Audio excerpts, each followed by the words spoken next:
Hi Mena, how are you feeling? Hi, how are you? I'm good, I'm pumped. We are introducing the Youth, Peace and Security Act in Congress this week.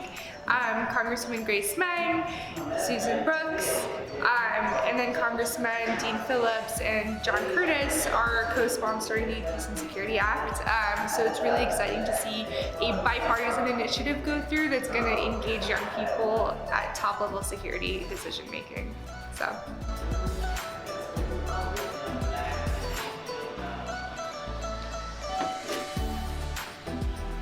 Hey guys, so today we're going to search for common ground to talk to Shamil Idriss, the CEO, about the Youth, Peace and Security Act, which was introduced today in Congress. The Youth, Peace and Security Act is going to be the first legislation ever in the world that recognizes the agency that young people have in peace and security processes.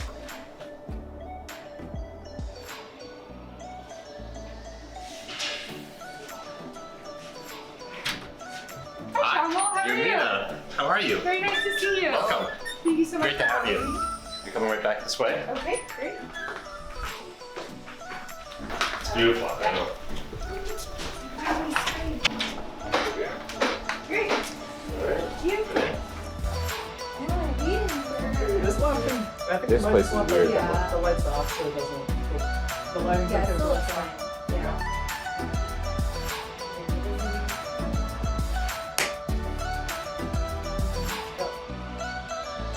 Great. Welcome, Mena. Great to have you here. So you are here to talk about the Youth, Peace and Security Bill that's about to be introduced to the U.S. Congress, right? Right. Excellent. So tell me what you want to talk about. Sure. Well, thank you for having me. I'm excited to talk with you about it. You're familiar with the UN Security Council Resolution 2250? Yes, very.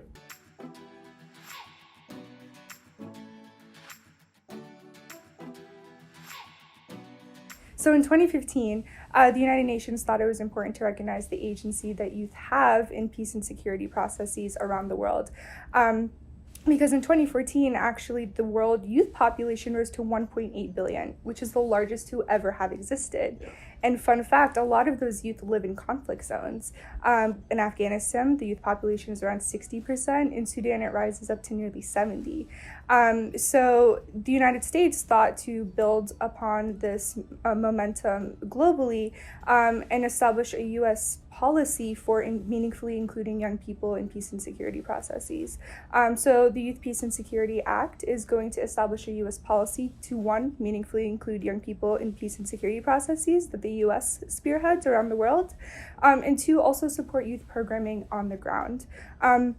The reason why it's important to support youth programming is because oftentimes youth are on the bottom chain of receiving foreign aid and usually feel neglected from certain foreign aid.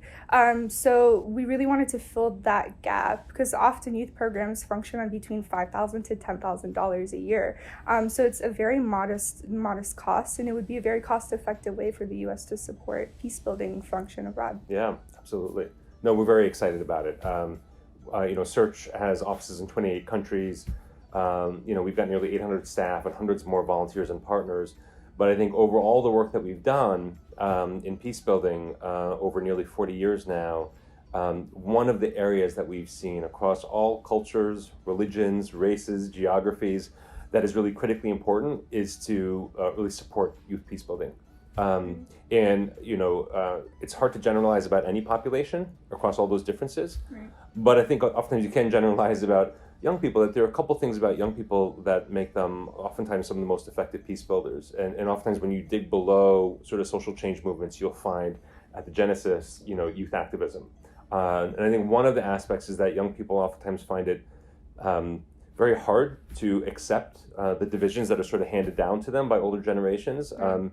I find young people generally find it really difficult to swallow hypocrisy. I mean, with my own daughters, when they grow up and they start realizing, well, some of the basic things that you learn about fairness that I think are actually kind of inherent to human beings as they're growing up, they start to realize, the world actually doesn't function that way. Some Right. very basic injustices are out there. And oftentimes young people are the first and the most insistent at changing those things and advocating. And so, not to mention the fact that young people are just almost always more creative. Not always, but almost always more creative than Right. old folks like me. Right.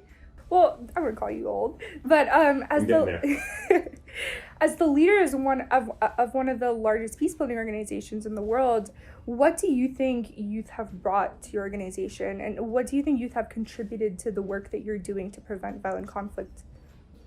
Wow, that would be hard to summarize. New thinking, creative ideas, energy, accountability. I mean, what we're finding, I think you mentioned that young people are oftentimes at the bottom of the chain in terms of receiving or having access to foreign aid. What we see globally around conflict is that young people are oftentimes among really the primary, both victims and perpetrators of violent conflict, and end up losing out in many ways. And so specifically with the kind of numbers that you cited, which are true in a lot of areas where young people make up huge proportions, and in some cases the majority of even national populations, their exclusion is dangerous just on that basis alone. But even if you're looking at how to reimagine old problems, how to overcome longstanding barriers, what we found is that young people are oftentimes more inventive and creative. We run radio programming and television programming all around the world, and some of the most engaging, most dynamic, most popular programming is that which features youth. Not just as about youth, but is actually produced and centered on youth. So youth-led talk shows, reality TV shows where young people are running for president in places like Tunisia or Palestine or elsewhere. All manner of programming that not only features young people, but really puts young people at the forefront of coming up with the ideas and then implementing them. Again and again and again, we find that if given proper support, young people oftentimes do things that are quite amazing and extraordinary, and that people sometimes are not ready for, but can make a really big difference in seemingly intractable conflicts. Right, exactly. You just hit the nail on the head with that, because one thing that this bill really does is it shows the world how important it is to meaningfully engage young people. I mean, 1.8 billion is a staggering statistic, and it's just rising, right? So as we do work on the ground in these conflict zones and try to address problems, we need their engagement. For example, in Afghanistan, youth are not included in the peace process, and they weren't at the table with the negotiations with the Taliban. But if we want to have intergenerational and endurable, lasting peace, we need to have their voices heard. Yeah, I think we've seen... you put your finger on something with peace processes generally that really not only unfortunate, but sort of can be quite self-defeating, is when entire populations are cut out. We see this with women all over the world. We certainly see it with youth populations. I think if you look at the Colombian peace process, when that was sent to referendum and lost by 1%, and initially the entire thing looked like it could collapse and violence started to break out. Some of the people who were supposed to be protected as part of the peace agreement were not and were killed. It was really the mobilization of Colombian young people in unprecedented numbers that rescued that process at the time being. It's still not secure, but it never would have gotten past that first barrier if young people hadn't really mobilized. And you have to wonder if greater inclusion of young people from the beginning might have prevented that near collapse. And you mentioned Afghanistan. I think we see the same thing in Afghanistan and elsewhere. Afghanistan's a place where the U.S. is trying to extricate from the longest war in the country's history. It's 2 decades now of war in Afghanistan, and so many of the self-identified goals of that war by different American administrations, both Democrats and Republicans, over those 20 years.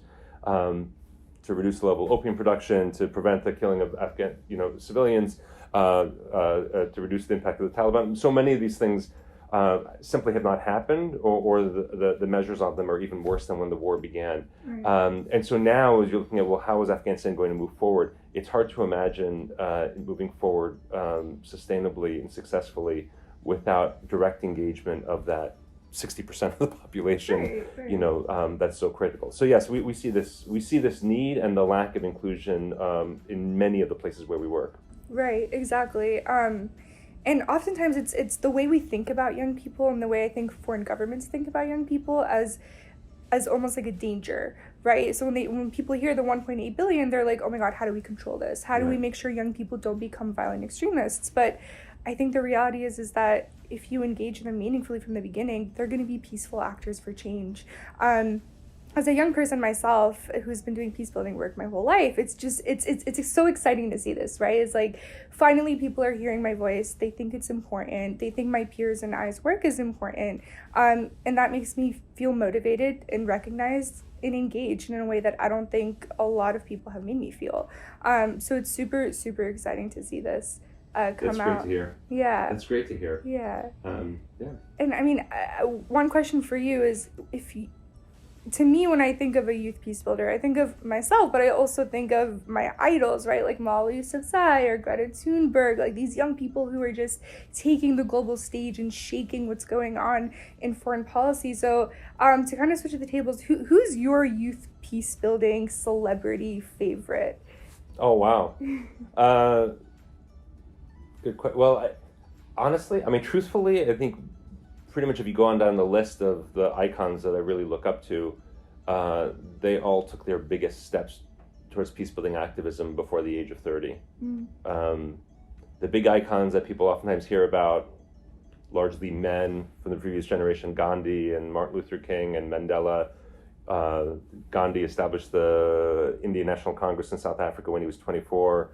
Martin Luther King led the Birmingham the boycott when he was 25, and Mandela, I believe, established the youth wing of the African National Congress when he was 26.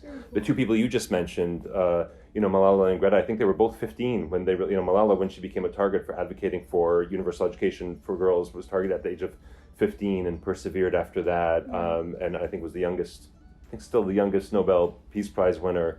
And I think Greta also, I think she began her protest in front of the Swedish parliament when she was 15. Yeah. There was a young girl who some people will know, some people won't, named Claudette Colvin here in the States, who was arrested when she was 15 because she refused to give her seat up to a white man. And it was really her case that eventually Rosa Parks later was recognized because she did the same thing. And I think Parks was somewhere in her 40s. She did it after Colvin. And it was Colvin's case that actually went to the U.S. Supreme Court. And it was the resolution of that case that led King to call off the boycott when desegregation was ordered. But Colvin's name gets sort of, swept up in history. So I guess I refuse to answer your question and choose. But I think I think those examples tell us that both those we've all heard about, and hundreds, if not thousands, that most people have never heard about, all got their start at really quite young ages. And there are really two sides to that for me. I mean, on the one hand, I think it's incredibly inspiring. It tells you something about where leadership comes from, and this lie that young people are the leaders of tomorrow when oftentimes they're really the leaders of today. Right. There's that side of it. And so legislation like this, I think, recognizes that and is therefore a smart investment, right? A smart investment. Right. I think the other side of this is, I have to say, it is regrettable that that young people have that pressure put at them at ages as young as 15 now. These last couple examples that you were giving are 15 years old, because they are inheriting a world with such severe and profound injustices and imbalances. And those are from the older generation, as impressed and supportive as we can be of young people for taking that leadership, I think it really has to force us to reflect on what are we leaving behind, and why is it that we are requiring our 15-year-olds and others to take these huge risks and vault themselves in these positions of global leadership. But as long as they're doing it, and as long as that's the world we're leaving them, I certainly hope we invest more in them, and this bill is supposed to do that.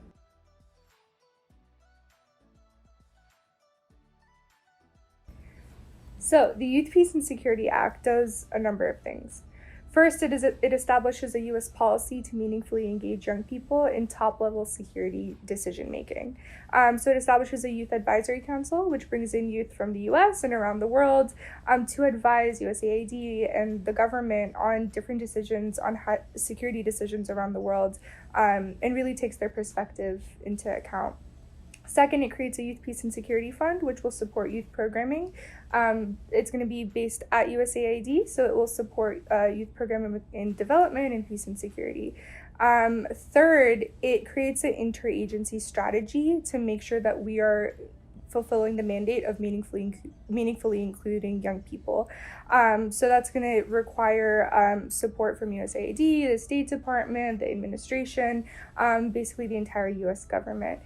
So those are three of the main things that it does. But I think fourth is the messaging piece of the Youth, Peace, and Security Act. It's telling the world and pinning the United States as a leader in promoting youth and peace and security processes. No, I think it's critically important because you're basically talking about giving young people voice, or amplifying their voice in a platform and giving them concrete support in the form of funding. And I think one of the things I also like about the bill that I think is part of that interagency process is providing training for government workers themselves. And I think one of the things that we found with support for young people, or the lack of support, sometimes it's a result of people not thinking that young people have much to offer, which we know is wrong. But not infrequently, it's also the result of people just not knowing how. Not really, there are a lot of smaller youth organizations, as you talked about, some of them get by on no money or $10,000 a year, whatever it might be. And it's difficult for large governments of any kind to sort of figure out how to work that. And so I think the training that is provided for also in the bill will enable the frontline, government representatives, USAID, program officers or whatever, to think more creatively and differently about how to engage young people, both at the planning and decision-making phase and in as recipients of support. So that's all, I think that's all really exciting. Right, exactly. I mean, one of the things that I see this, I don't know you as a young peace builder, so whether you see yourself in this way or not, but I think this effort which we're talking about, which is in the U.S. Congress, is really part of something much more global that's needed. We're now, this year's the 75th anniversary of the establishment of the UN. Right. And we're seeing all kinds of ways in which that international system that was set up after World War II, and that's kind of institutionally most prominently represented by the UN, but also by the European Union, the African Union, other multilateral agencies. That whole system is struggling mightily right now and is challenged both to prevent violent conflict and to foster the kind of cooperation we need on things like climate change and nuclear nonproliferation, all these other things. And I think one of the reasons, not the only reason, but one of the reasons that those systems struggle so much is that when all of the hope and the investment is made in government-to-government action and what policymakers do, and insufficient attention is paid to the needs and demands of people and supporting citizen peace builders, first and foremost, young people, government simply cannot deliver. In other words, it's not a favor to young people that the U.S. government or any other government is choosing to listen and invest more in them. It's a recognition that without their engagement, those governments themselves are going to fail. Right. They're going to be unable to address the biggest problems that they have. They're going to be unable to support peace processes and everything that comes as a result of successful peace processes. So I see this as very exciting sitting here in Washington, D.C. as a U.S. government action, but I'm even more excited for what this represents, for the broader international system, I hope. I don't know what your thoughts are on that. Well, I think it's exciting because, like we said, right, it was 2014 that the youth population hit 1.8 billion. So finally, as the UN is trying to refigure out how to, create that mandate for a peaceful world and really be a powerful force in conflict mitigation, they realize, like you said, that you can't do it without the engagement of young people. Yeah. They are the missing piece to peace, right? Yeah. That's what the UN always says. And so it's exciting to see that this bill comes at the 5th anniversary of the Security Council Resolution 2250 on youth, peace, and security, and it shows that the UN is taking the right steps towards reinstating themselves as that powerful force for peace. Sounds great. Yeah. Well, good luck to all of us in seeing that get through both on Capitol Hill, and I hope in 20 years somebody's interviewing you and talking to you about the even greater progress on this front. But thanks very much. Thank you so much, Amal. I really appreciate it. Yeah, anytime. Wait, sorry, pause. Delete. Delete.